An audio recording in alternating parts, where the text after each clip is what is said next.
Félix Reyes Arencibia, escultor, profesor, hombre de mundo. Mi personaje de hoy, nacido en un año del siglo pasado, es alguien especial, que no estamos acostumbrados a ver en este mundo tan egoísta e insolidario. Preocupado por los demás, intenta a través de su escultura llevar un mensaje de paz, de transformación de las arcaicas formas de esta sociedad tan obsoleta. Durante 60 minutos y con el telón de fondo de su Valleseco natal, su casa, iremos conociendo ese interior, que estoy seguro que nos hará aprender un poco más de cómo se puede llegar a ser una buena persona.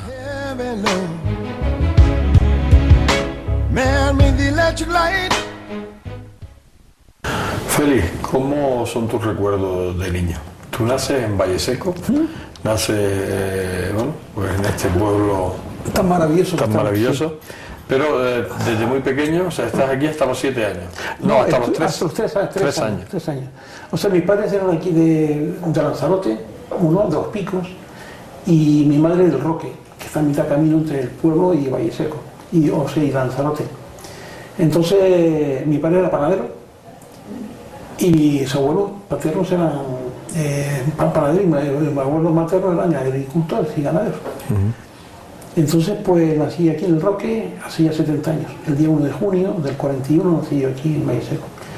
A los 3 años, pues no daba de sí ya tanto la panadería ni la agricultura, y mi padre tuvo que meterse las palmas porque no daba de comer ya para 7 hermanos que eran de arriba de Lanzarote y otros 3 o 4 que eran de aquí del Roque.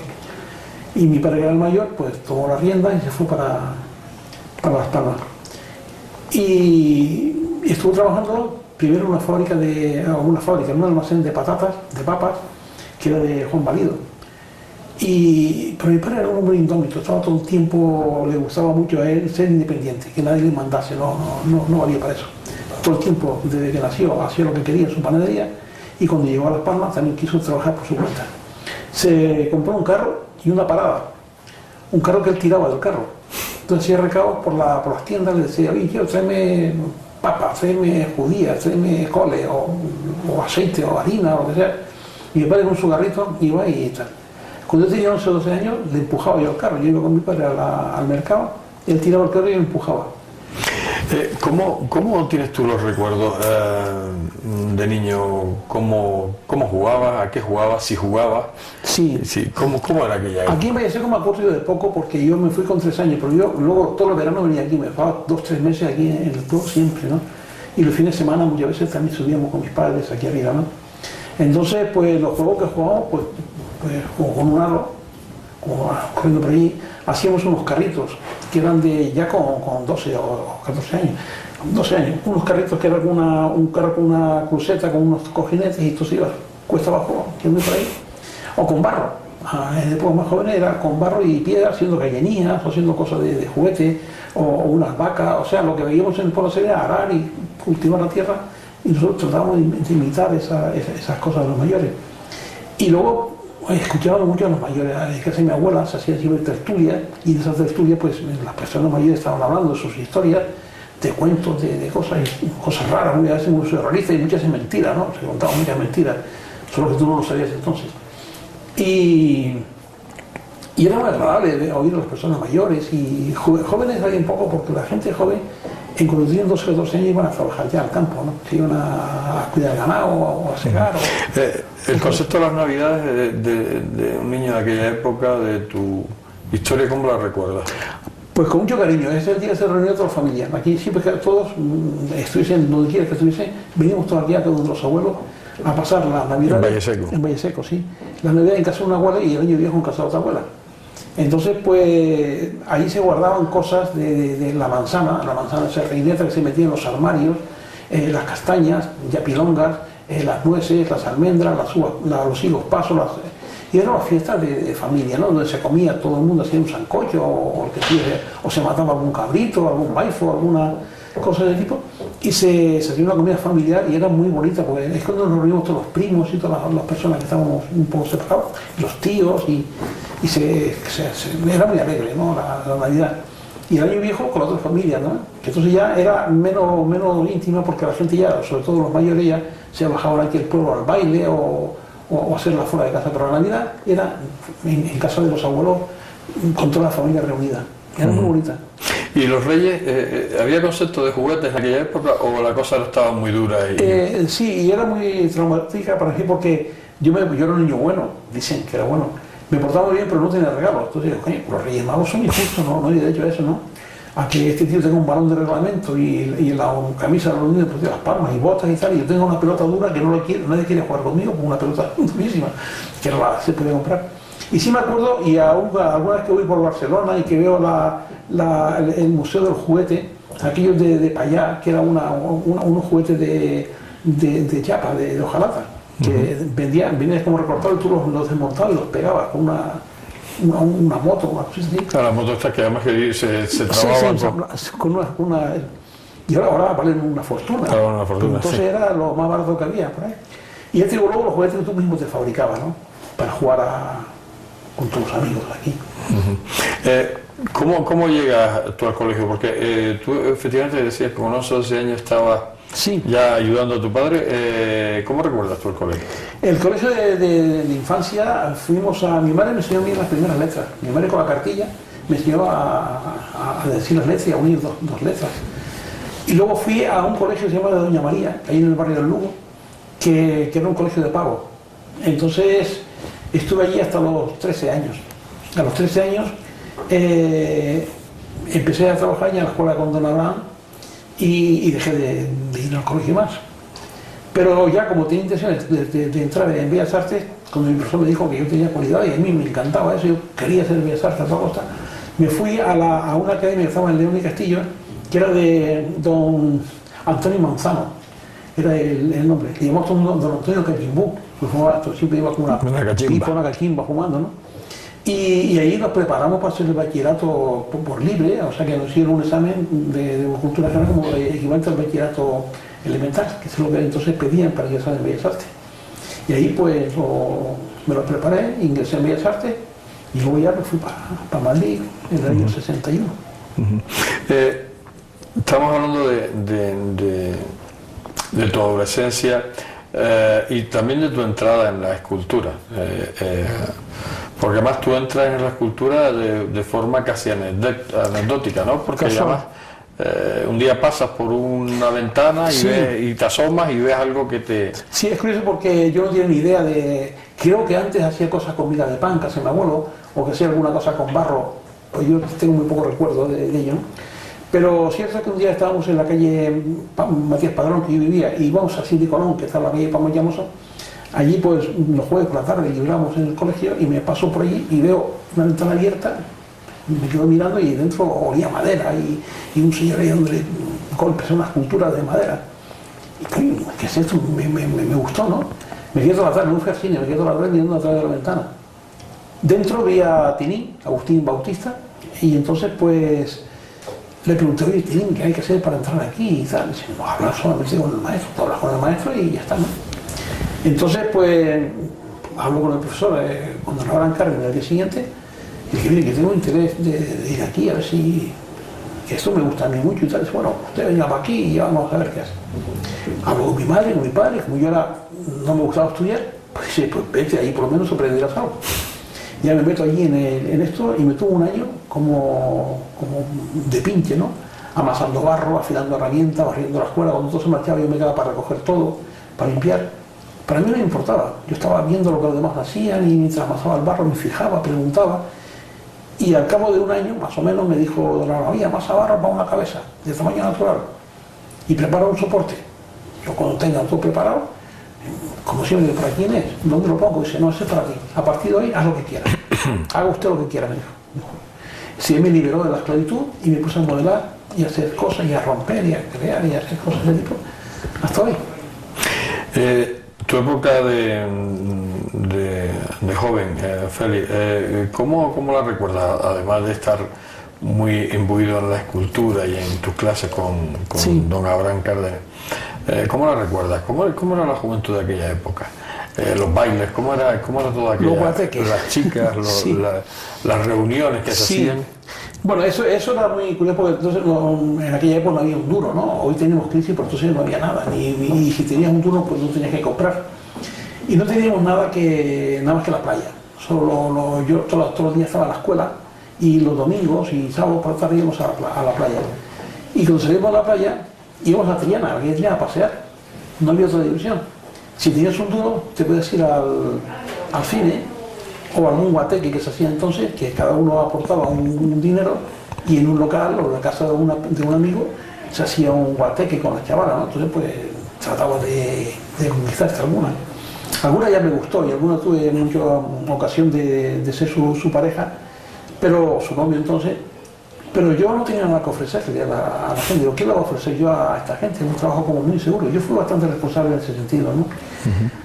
Yo a las chicas digo, pues mira, no las engañaba. Digo, mira, yo estoy así, si quieres, pues lo pasamos bien, pero nada más que eso. Yo no puedo prometer nada a nadie, porque no tengo futuro, no tengo nada en ese sentido. Y tenía aquí una chica que nos llevaba bastante bien. Y ya pues fui ella a Madrid, esa promesa de diario que escribo, nos escribimos a diario. Luego se fueron, ya las cartas son semanales, luego ya son mensuales, luego ya se va perdiendo la relación. Y cuando vine aquí, después de la primera vez, pues prácticamente no tenía nada que hablar con ella, ¿no? Porque ella decía, oye, que no me dejaste escribir, oye, tú también, pues mira, no sé qué. Ya empieza un poco la tirantez, se dice que a la distancia se lo olvido, ¿verdad?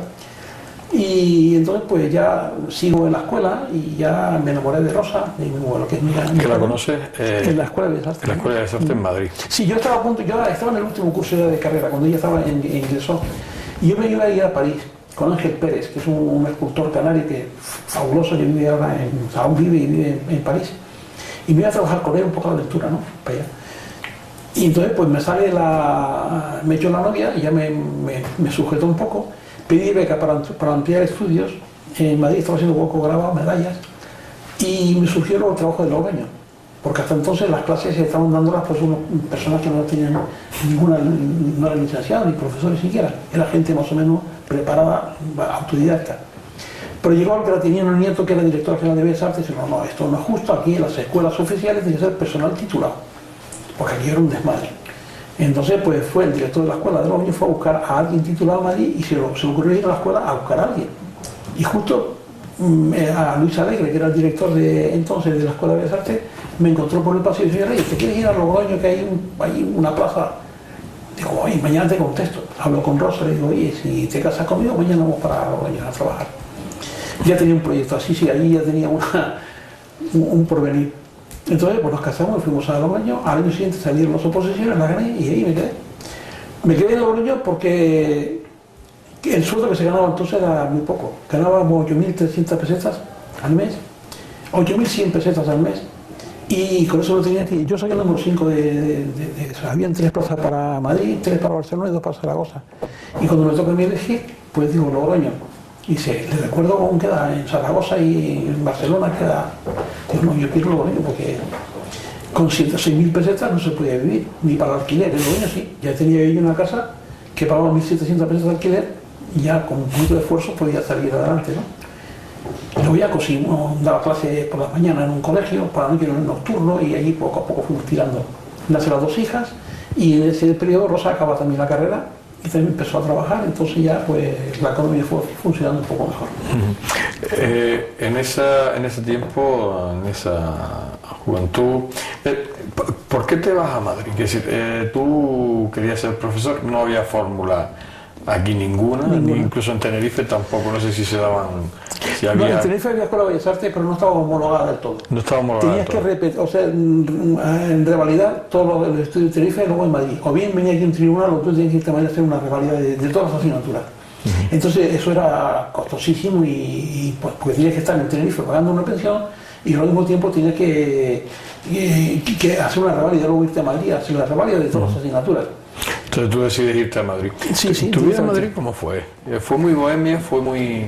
Bueno, fue de todo un poco, o sea, porque tenía poco tiempo para la bohemia. Ahí tienes que trabajar muchísimo porque te cuento un poco la beca que conseguí para ir a estudiar a Madrid. Fue que don Abraham fue al Ayuntamiento de Las Palmas y le puso la llave de la escuela sobre la mesa al alcalde de entonces, Juan Ramírez, creo que se llamaba, y le dijo, don Juan, si usted no da beca a mis alumnos, cierre la escuela, que era una escuela municipal. Y la primera beca que se dio fue la mía, 10.000 pesetas. Y luego se consiguió en enero otra beca de 10.000 pesetas del Cabildo Insular, también me dio otra ayuda para estudiar en Madrid.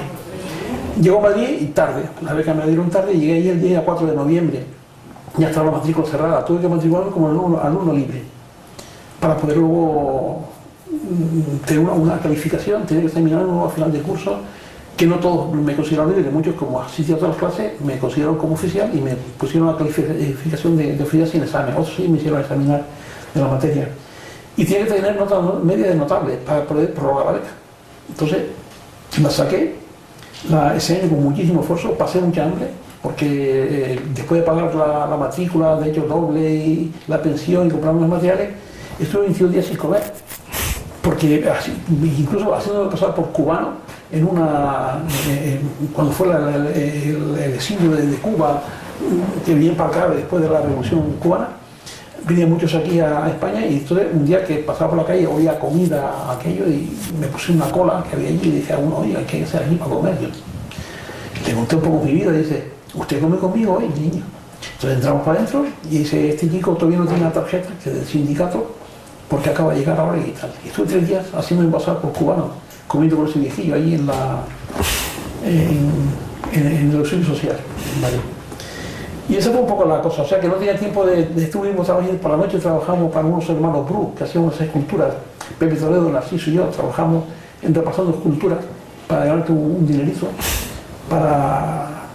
como extra, ¿no? Pero ya sabes que así es el trabajo, luego cobrabas a los 2 meses, o así, y muy mal, muy mal. Ya el segundo año fue mejor, pues ya me ampliaron la beca, ya no tuve que pagar derechos doble de nacimiento y matrícula normal, y ya pues estaba bastante más cómodo, ¿no? Ya comía todos los días por lo menos. Los materiales eran muy duros y muy difíciles de conseguir porque la piedra era cara, la madera era más cara todavía, y teníamos que hacer talla de madera y piedra. Y lo que hacíamos es comprábamos una madera, unos tabloncitos para hacer las tallas de haya, y luego íbamos por la calle, el paso del Prado, que estaban tirando una serie de chalecitos, que entonces han hecho esas casas que son ahora en Madrid, no existían, eran pequeños chales de piedra de colmenar.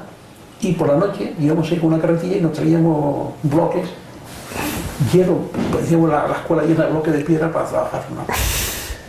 Y fue dura la situación, fue muy bonita. Fue una etapa que tú no tenías que tener más problemas que trabajar.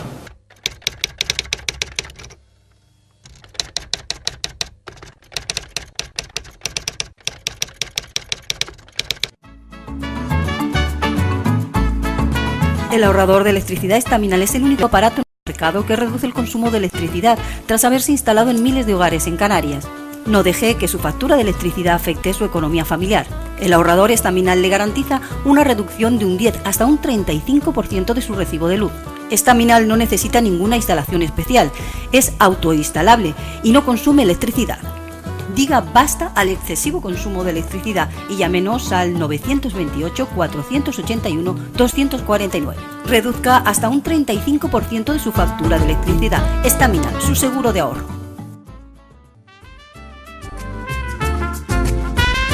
Ahorrador de electricidad Estaminal. Tras muchos años de implantación en Canarias, les ofrecemos la posibilidad de ahorrar de un 10 hasta un 35% del consumo de su factura de electricidad. Tenemos un ahorrador que se adapta a sus necesidades, sea cual sea su tipo de negocio o industria. Muchos ahorradores puede encontrar en el mercado, pero solo Estaminal ha demostrado su eficacia. No deje que los gastos abusivos de electricidad afecten su economía de negocio. pídanos presupuesto sin compromiso al 928-481-249. Ahorrador de energía Estaminal, la solución a sus problemas de exceso de consumo. Ahorre de un 10 hasta un 35% de su factura de electricidad.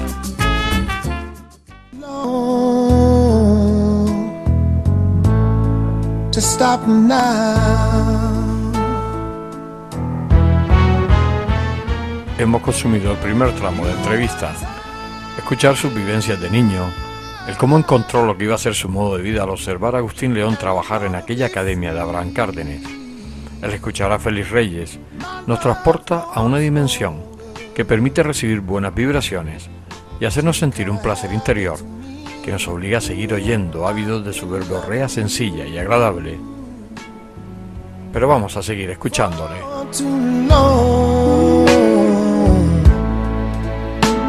I don't wanna stop now.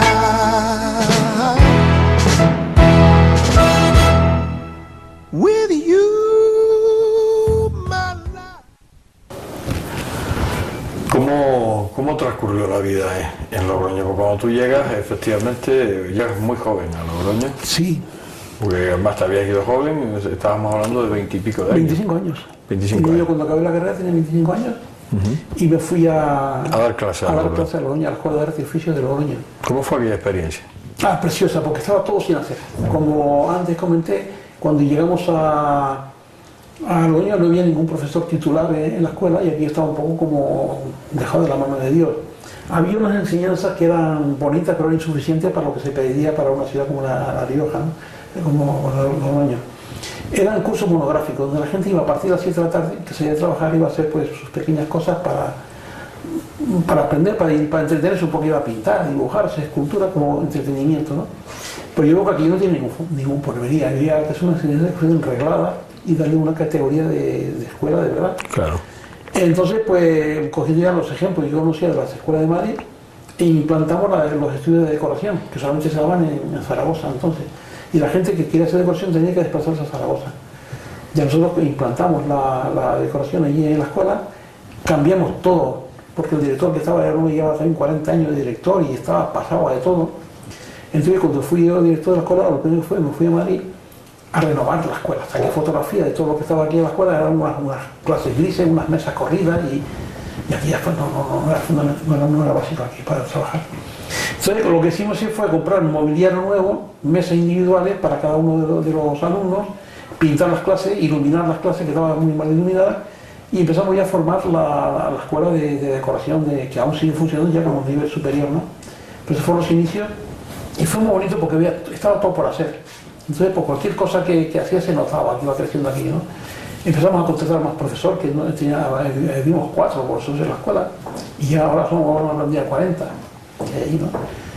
Y muy bien, yo estuve muy contento en la época, y luego el trato con los alumnos era muy directo, porque a mí nunca me ha gustado ser el catedrático de volumen, sino era uno más dentro de... Yo decía, soy vuestro hermano mayor y más torpe, porque yo soy el que repito todos los años, vosotros aprobáis y os vais, yo soy repetidor, cada año repito la asignatura. Y entonces, pues, no sé, ahí hice muchísimas amistades, muchísimo conocimiento, aprendí mucho de mis alumnos y de todo, ¿no? Sobre todo de la vida, muy bonito. ¿Cómo era la vida en aquellos tiempos en Logroño? Porque estamos hablando de qué, de los años finales de los 66, yo me casé en el 60, yo fui en Logroño el día 4 de noviembre el 4 de febrero del 66. La vida en aquellos años 60, a mediados de los 60, era diferente, ¿no?, a la que hoy vive en Logroño. Poco se nota la diferencia porque Logroño siempre ha sido una ciudad muy rica, una ciudad muy cómoda para vivir, una ciudad muy agradable. La gente, según llegas allí, se abre a ti, ¿no? Es un poco como el carácter canario, ¿no? Rápidamente no eres desconocido, rápidamente la gente, oye, yo soy fulano, no sé qué, vamos a tomar un vino y ya hablas, entablas conversación con él. Hoy Logroño ha cambiado, efectivamente ha cambiado la urbanización y tal, pero la gente sigue siendo la misma gente, sigue siendo igual de cómoda y agradable la vida. Y estoy muy contento ahí. ¿Sí? Estás dando clases durante 35 años. 35 años en la Escuela de Arte y Oficio. Ya llega por la ley 12, me podía jubilar con 30 años de servicio y 60 años cumplidos. Entonces digo, no lo pienso más. Me jubilo porque yo tenía la otra misión que era la de ser escultor. Yo siempre he trabajado mucho en la escultura, incluso cuando estábamos en la escuela, yo sacaba siempre un rato por las mañanas, los domingos, los sábados, lo que fuese, o las vacaciones, para dedicarme a la escultura. Y ya digo, una vez que me jubilé, digo, pues ahora me dedico de lleno, ¿no? Ahora son ya todo el día para dedicarme a la escultura. A partir de ahí, la vida familiar, sí, que dos hijos, dos hijas, muy bien sí. Todo, dos hijas. Dos hijas, sí. Y muy bien toda la vida, esa vida familiar. Sí, sí, ¿no? ellas son riojanas, unas riojanas tremendas las dos. La mayor hizo la administración y hace páginas web y trabaja en empresas, estaba trabajando en el Consejo Regulador, comunicación informática, y la pequeña es actriz, esa es la que cogió la rama artística, ¿no? Y esa actriz trabaja en Sevilla, en una compañía, ahora es autónoma, ella va un poco donde la llamo, ahora está haciendo también alguna cosa de cortos, ahora iba a hacer también alguna película, está por ahí metida un poco en ese mundo. Ella es muy inquieta, no quiere solamente quedarse en el teatro, sino quiere ver también incluso de hacer dirección de cine o de teatro alguna vez, ¿no? No quiere quedarse encasillada en una cosa. Y muy bien, está muy contenta con lo que está haciendo. Tu vinculación con Canarias, con Gran Canaria, a partir de que te vas, siempre estuvo muy contigo, ¿no? Sí, a pesar Canaria, yo lo llevo en el alma de estar siempre. en la distancia. Sí, ¿no? sí, sí. Siempre lo llevo en el alma, siempre que pienso en Canarias. Casi todas las esculturas que hago, pues siempre están relacionadas con mi vida aquí, ¿no? Siempre trabajo con el recuerdo y muchas de las últimas, sobre todo, trabajo un poco inspirándome en el tema de Canarias, ¿no? La asistencia física era más complicado porque cuando nos casamos pues tenemos dos hijas seguidas, las hijas eran pequeñas, los viajes eran caros, no podíamos permitir el lujo de viajar tanto. Ya cuando se empezaron a subir los sueldos, empezamos a ganar un poco más de dinero, las hijas ya fueron un poco mayores, pero estuve como 10 años sin venir a Las Palmas. 10 años. 10 años. Mi madre se iba todos los años para allá. Mi madre cogía el avión, se iba allí, nosotros íbamos a buscarla a Zaragoza o a Bilbao, y estaba allí ella y mi hermano al principio, y luego mi hermano ya tampoco. Pero la relación sentimental siempre estaba aquí, o sea, pero la física, ya tengo que, al principio fueron 10 años, luego fueron 4, luego fueron 3, luego y ahora vengo todos los años, ¿no? Mi madre cuando cumplió 80 años, dijo, hijo, ya yo estoy cansada de viajar, si quieres tú ir a verme, vete tú ahora. Entonces ya, ahora venimos nosotros aquí. Al principio venías y estaba un poco, sobre todo mi mujer que no conocía esto, estaba un poco aburrida porque yo tampoco conocía aquí a grande gente, más que a mis familiares o algún amigo del barrio. Y siempre que estaba con ella era el te acuerdas. Y como se veía, vete tú porque yo estoy harto de lo mismo, ¿no? Hasta que hace 3 años encontramos aquí afortunadamente a Paco Lescano, de que a través de él pues se nos ha abierto las puertas de ahora un montón de amigos que vamos a hacer tertulias, a presentaciones de libros, a comer aquí, a cenar allá, y estamos siempre ahora muy relacionados y ya sentimos de irnos, ¿no? Ya se nos hace el tiempo muy corto. Sí, además lo hablábamos fuera del micrófono que se te va, a lo mejor estás un mes, pero vamos, muy activo, ¿no? Intensamente, o sea, que lo mismo tienes una comida por la mañana, al mediodía en Maspalomas, pero por la noche tienes una cena en Las Palmas y al día siguiente estás en Valle Seco y el otro día estás en Tafira, o sea, estás completamente, la vida muy ocupada. Valle Seco te ha reconocido como hijo predilecto. Sí. ¿Eso qué ha significado para ti? Para mí ha sido una emoción tremenda, ¿no? Porque eso que tu pueblo se acuerde de ti, o sea, que yo me acuerdo de mi pueblo todos los días, ¿no? Pero es mi obligación, porque soy de aquí, ¿no? Pero que las demás gente que no me conocen, que hace un montón de años que no saben nada de mí, se hayan acordado para darme ese título. Yo tengo muchos reconocimientos a lo largo de mi vida, premios y cosas que me han dado, pero como este ninguno, porque este llega desde el alma, ¿no? Este me ha calado tremendamente, ¿no? El otro día, las palabras que tuve que decir aquí, lloré, o sea, en un momento que se me nublaban los ojos, no podía seguir leyendo porque no veía. Además, sobre todo porque cuando le hacen a uno un reconocimiento en vida, porque sí, muchas veces la gente se acuerda de uno cuando uno ya no está, ¿no? Sí, no, y ya le ponen a uno una estatua. Pero que te hayan reconocido, bueno, pues esa labor que has hecho como escultor, como artista, yo creo que es significativo. Para mí, ya te digo que para mí es emocionante, y muchas veces recuerdo cuando estaba aquí leyendo, la mente se me iba un poco a eso, a primero que yo al principio tenía aquí en el pueblo, a esos paseos aquí por el pueblo con la gente, que ya no reconozco, incluso por aquí no lo reconozco porque hemos cambiado físicamente. Y recuerdo aquellos primeros barrios, o sea, fue un poco como una película que recorrí en el tiempo cuando yo venía aquí al pueblo con Benito Santana, con Guillermo Santana a repartir el pan, con Paqui, la de Juan Guerra, con todos los amigos, con don Enrique, el hijo de don Enrique, el médico, los juegos que hacíamos aquí con mis primos en la plaza, las chavalas, las carreras de caballos, el cine, los bailes, toda esa serie de cosas que pasan delante de ti con una... Eso dije, coño, si me hubiesen preguntado entonces que yo iba a tener hoy este reconocimiento, vamos, ni por asomo se me hubiese ocurrido, ¿no? Entonces, yo lo que hago es un poco homenaje a toda esa gente que yo conviví con ellos y que hoy me han dado ese reconocimiento, es un poco reconocimiento de todo, ¿no? De toda mi gente. Me imagino que en el acto estaría tu madre. Sí, claro, mi madre emocionada, estaba mi hermano y primos míos, que eso, mi prima Carmelina, Emiliano, pues estaban todos aquí y todos muy... Nos veía yo, ya una cosa que le dije, que me salió del alma, siempre cuando yo pienso en Baisero, pienso en abstracto, ¿no? Pienso en una cosa global. Y ahora cuando vea, pienso en todas las personas que reconozco que estaban ahí, ¿no? O sea, que ya le pongo cara a la gente, al pueblo que forma Baisero, ¿no? Ya tiene nombre y apellido. Nunca te hubieras visto como funcionario, o sea, tú eres escultor, has sido, bueno, funcionario sí lo fuiste, pero yo cuando digo el término funcionario, a lo mejor no me refiero al caso tuyo que fuiste profesor, pero, o sea, tú el ser escultor, el haber determinado ese momento de tu vida que tenías que irte, que hacer esto, no lo cambias por nada del mundo, ¿no? No, para nada. Aunque a lo mejor económicamente te hubiera venido mejor otro tipo de trabajo. Sí, pero... otro tipo de trabajo diferente, pero no, yo tengo una cosa que de no haber vivido la escultura, y además te digo que la enseñanza me da a mí mucha libertad para hacer escultura, porque tienes un sueldo seguro y entonces el sueldo pues tenía para ir viviendo, y no tenías que vender tu arte a mal precio o hacer cosas que no querías hacer para venderlo. Por encargo, ¿no? Claro. Por encargo, entonces tú hacías siempre lo que querías y eso me da mucha libertad. Entonces, el arte, si no se ve desde la libertad, pues no se puede hacer. Ya es un comercio muy ruinoso porque yo conozco a gente que piensa que va a hacer esto, que esto se va a vender y tampoco lo vende. Entonces se amarga porque se queda con un trabajo que no le gusta, encima lo vende. Entonces, no vive de ello. Y es complicado, es complicado. Sin embargo, yo nunca tuve ese problema porque ya con 2 sueldos vivíamos estupendamente Rosa y yo, y digo, pues, ¿por qué tengo Porque ella cosas? también daba clases. Sí, Rosa es también profesora de Bellas Artes y también daba clases en la escuela, ella de proyecto de arte decorativo y yo de volumen. Y les digo que eso nos dio muchísima libertad para luego no prostituir el arte, no convertir el arte en pan, sino solamente era una satisfacción el poder crear con toda la libertad del mundo. Eso fue una enseñanza. Aparte de mi enseñanza me gustó mucho, eso de dialogar con la gente joven, con hablar con ellos, ver que los valores que esa gente tenía, que ellos descubriesen lo que tenían dentro y que pudiesen sacar al exterior. Eso fue muy bonito, muy bonito.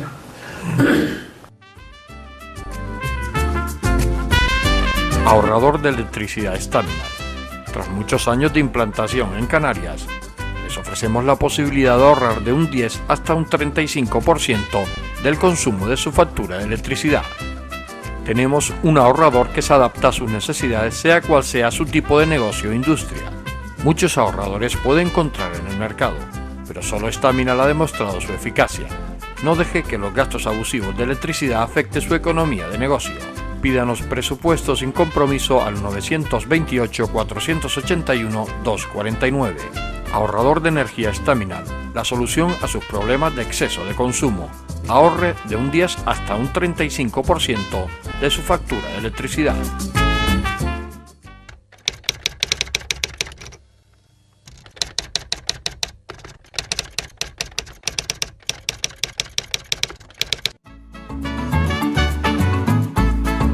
El ahorrador de electricidad Staminal es el único aparato en el mercado que reduce el consumo de electricidad tras haberse instalado en miles de hogares en Canarias. No deje que su factura de electricidad afecte su economía familiar. El ahorrador Staminal le garantiza una reducción de un 10 hasta un 35% de su recibo de luz. Staminal no necesita ninguna instalación especial, es autoinstalable y no consume electricidad. Diga basta al excesivo consumo de electricidad y llámenos al 928-481-249. Reduzca hasta un 35% de su factura de electricidad. Staminal, su seguro de ahorro.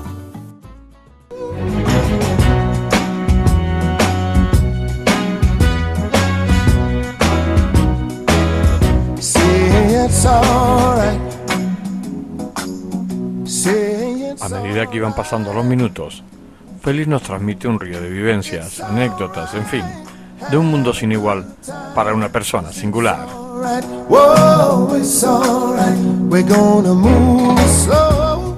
Más de la mitad de su vida transcurrida en Logroño, pero siempre sin olvidar su Valle Seco, que ha sido protagonista principal en su obra artística. Por otro lado, su familia, Rosa y sus hijas también han sido uno de los pilares fundamentales en el desarrollo integral de su vida. Los amigos que ha ido integrando en su mundo particular a lo largo de su existencia son parte de la zafra que año tras año recogen su cosecha interior.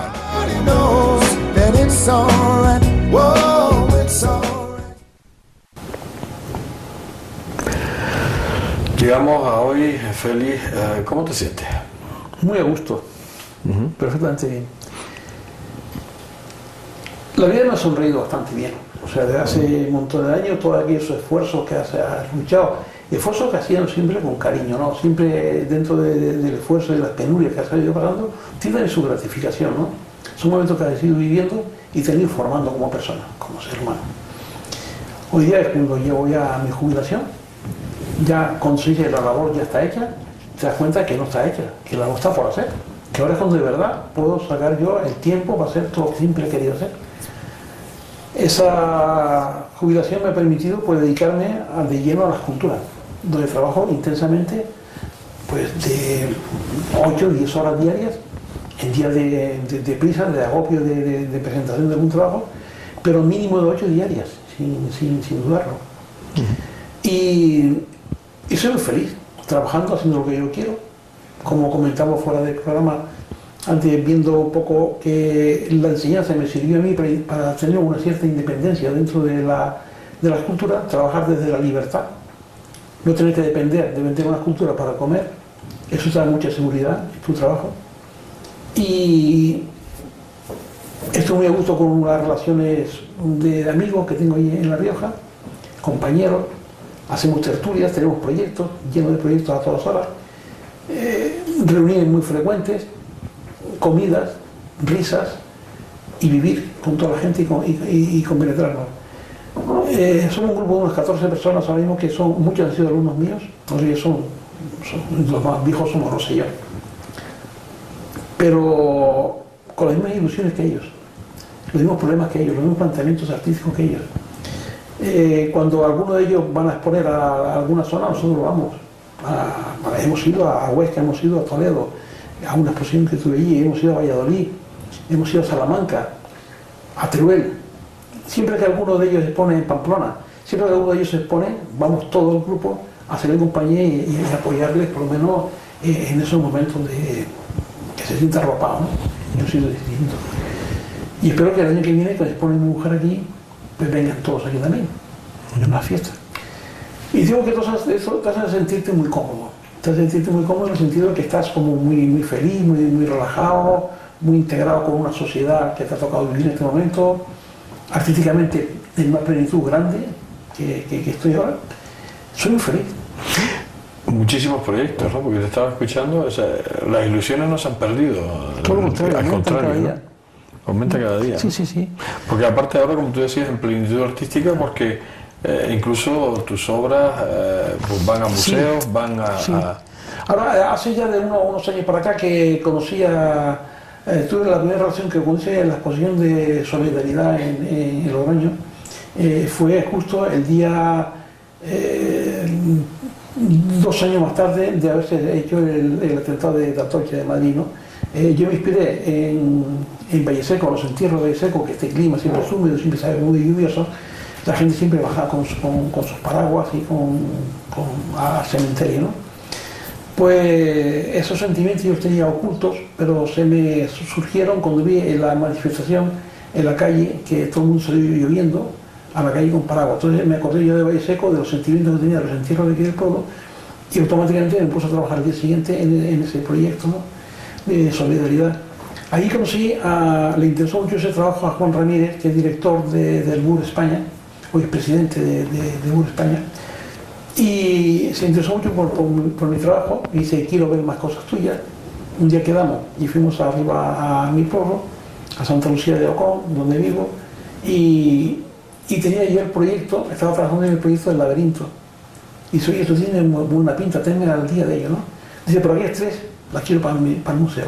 Unas tres figuras que también están inspiradas aquí en la plaza del ayuntamiento, de tres amigas que conocí en su momento y que estaban cada una hablando de sus temas, pero una de ellas era un poco la que se había ido a la ciudad, entonces venía con un traje de percal, un traje más nuevo que lo de aquí, hablaban de la grandeza de la ciudad, y las otras, una como muy embelesada por lo que la otra le contaba y la otra como muy seca, que me viene a contar eso, ¿no? Son temas que yo tengo dentro y en el momento de ver los saco y los cuento, ¿no? Y los tengo en una escultura. Esas tres piezas me las compró el museo, el Museo Ur para su jardín, están puestas en el jardín. Y un día también que me encuentro con Juan Ramírez, que íbamos a comer, íbamos con una reunión de sus amigos a comer en mi casa, una paella, y dice, oye, quiero ver a ver cómo llevas aquel proyecto que tenía. Digo, oye, mira, mañana vamos a hacer una comida, vente. Se vino al pueblo y estaba yo trabajando ya con los grupos escultóricos, ya tamaño natural, tenía 80, 90 grupos, y en el taller tenía 5 grupos, que es lo que me entra. Allí estaba trabajando y dice, oye, esto me interesa mucho, le conté, estuvimos hablando un rato, y dice, ¿y esto se puede colocar en el exterior? Digo, en el exterior esto no se puede colocar porque es madera y se va a estropear. Dice, ¿y si se funde en bronce? Ah, pues sí, en bronce no hay ningún problema. Dice, pues me lo quedo. Yo pensé que se refería al grupo que tiene allí. Y digo, bien, vale, ¿y dónde lo vas a poner? Dice, en la terraza de arriba de eso. Pues chicos, si ahí se va a perder, la terraza es enorme. Dice, ¿cómo se van a perder 365 figuras? Por poco me caigo al suelo. Cuando se quería, me compró toda la colección, todas las 365 figuras me las compró para posteriormente fundirlas en bronce. Entonces yo me quedé como muy asustado, que ahora mismo es la colección más grande de Europa en calidad y en cantidad. Tiene más de 15.000 obras compradas en sus fondos. Entonces pues ahora está, se va a fundir en hierro, la figura de bronce, el lugar de bronce va a ser hierro, que es más barato. La diferencia es que el hierro sale 450 euros la unidad y el bronce da 1.200 la unidad. O sea que se puede hacer ahora. Y la madera va a estar itinerante, ahora está en Barcelona, va a estar hasta noviembre, y luego Barcelona va a ir a Alemania, a Francia y a Sintra, en Portugal. Es una itinerante que está haciendo la colección por ahí. Y ya digo que estoy en un momento estupendo, espléndido. Estupendo. ¿Tienes muchos enemigos? No, yo me aprecio, o sea, que yo no sepa ninguno, o sea, todo el mundo, tengo en gala de decir que todos son amigos míos. Y la pregunta es, bueno, si no tienes enemigos, tienes muchos amigos. Muchos amigos, y conocidos muchísimos. Que yo sepa nadie habla mal de mí, ni yo tampoco hablo mal de nadie, o sea, normalmente todos son, los respeto a cada uno en su cosa, ellos me respetan a mí, y luego amistades muchísimas. Porque vas por Logroño y mi mujer dice que yo no busco a la gente, o sea que yo no me encuentro con la gente que los busco, y no es cierto. Yo voy por la calle y después de 35 años dedicado a la enseñanza, pues te encuentras que hay gente que te conoce, padres, alumnos, que no te acuerdas de mí, todo el mundo te saluda, hombre, Reyes, ¿qué tal está? Todo el mundo. Y adiós a todo el mundo. O sea que gracias a Dios no tengo, que yo sepa, ningún enemigo, ¿no? ¿Te arrepientes de algo que hiciste o te quedó algo por hacer, te quedó esa espinita clavada? Pues sí, había cosas que se pueden haber hecho más, ¿no? Pero pienso que la historia es como viene y es lo que tienes y no te tienes que arrepentir de nada porque es lo que tienes, no puedes volver atrás. Si pudiese volver atrás muchas cosas hubiese corregido, ¿no? Seguramente. Hubiese aprendido idiomas, porque sí que me gustaría, pues, soy muy curioso, me gustaría pues salir, ver cosas por ahí, pero muchas veces te impide la lengua, ¿no?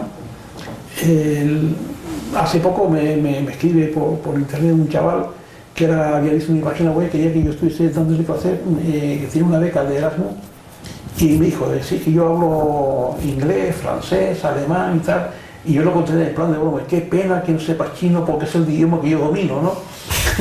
O sea que esas cosas te pierdes esas cosas por saber un idioma.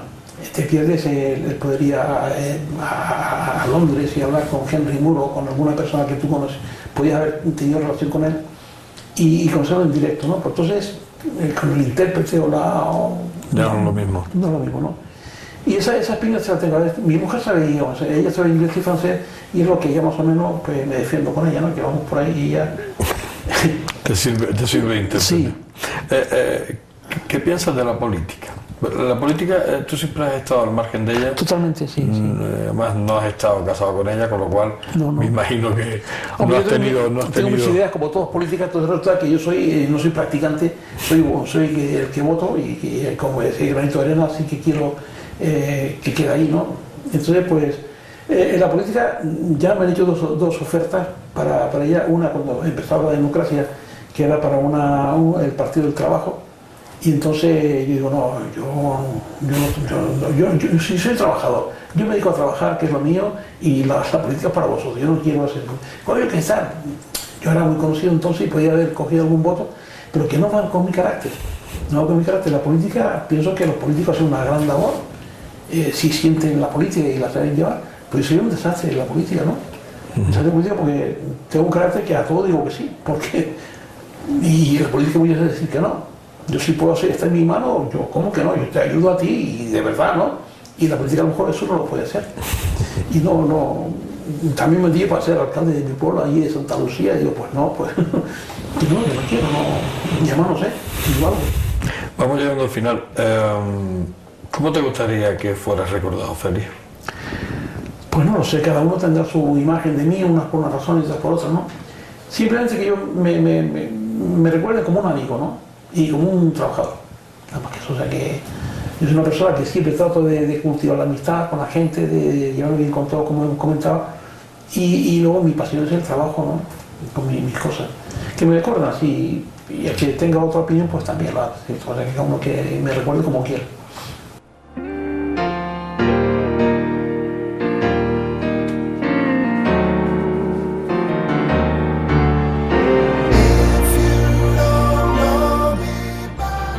Hemos llegado al final. Sinceramente les confieso que apenas me he dado cuenta del paso del tiempo en mi estancia con Félix. Se quedan tantas cosas por escuchar. Estoy seguro que ni ustedes ni yo nos daríamos cuenta del paso de las horas en la narrativa de Félix Reyes. You should understand me, like I understand you. Vamos consumiendo los últimos minutos en nuestro paseo final por la coqueta plaza de la iglesia de Valle Seco, en la que preside una escultura donada por Félix a su pueblo natal, que en estos días, por cierto, ha sido nombrado hijo predilecto. Oh, so don't get excited when I come home late at night, 'cause we only act like children. Recuerdo sus últimas palabras cuando le preguntaba que cómo quería ser recordado, y él lo resumía simplemente como una buena persona.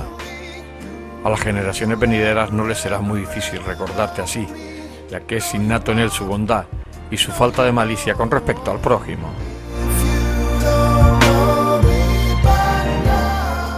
Félix Reyes Arencibia, escultor, profesor, amigo de sus amigos, buena persona. Tu recuerdo estará imborrable en mi interior.